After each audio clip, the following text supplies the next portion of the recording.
This is the NUX Tape Echo, a pedal that goes for a bunch of the legendary delay and reverb sounds of the Roland Space Echo. And besides doing those legendary sounds really well, the pedal also comes with a built-in looper, there's an expression control on the back of the pedal, there's a stereo out on this pedal, and there's a USB-C port on the pedal as well. And you can also control the pedal with MIDI, and a nice little touch from NUX is adding a MIDI adapters in the box as well. So what I wanted to do with this pedal is use it for all the guitar sounds in a produced track. And I know that this type of sound is mostly associated with bands like U2 or just a bunch of indie bands as well.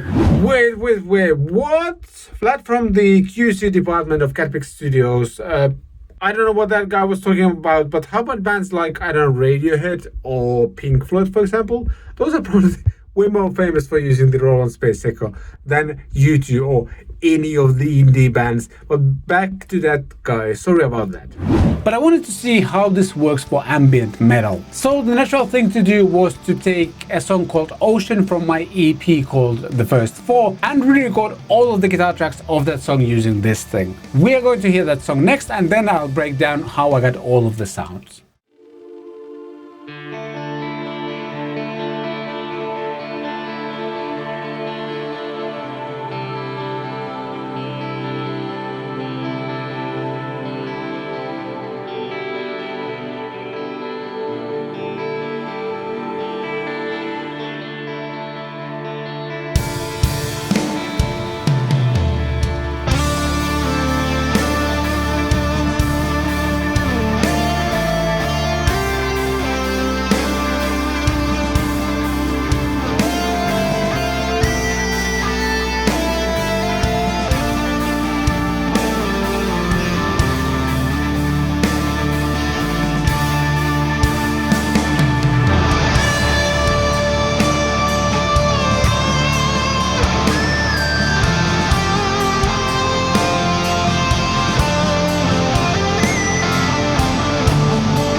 So, is this pedal worth your money?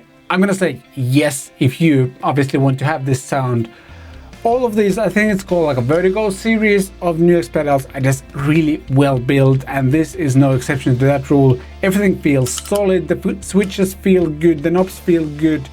It feels professional, for lack of a better term. Like everything works, and it just sounds good to you. You're getting a bunch of those sounds. I love the fact that you have a desktop editor, especially working in a studio environment.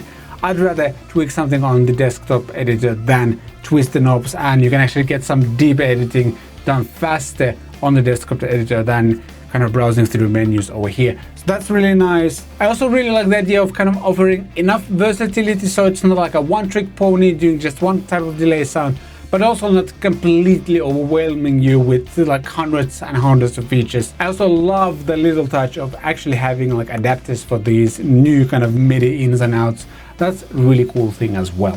With a price roughly around 170 euros at home, and at least affiliate links in the description, by the way, I think it's a no-brainer if you enjoy this type of sound. Solid pedal that sounds good, bunch of cool connectivity options, and yeah, just looks cool as well. Looks professional, again, for the lack of a better term.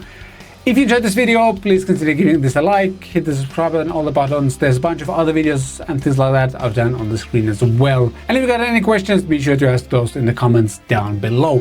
Thank you so much for watching. I shall see you next time.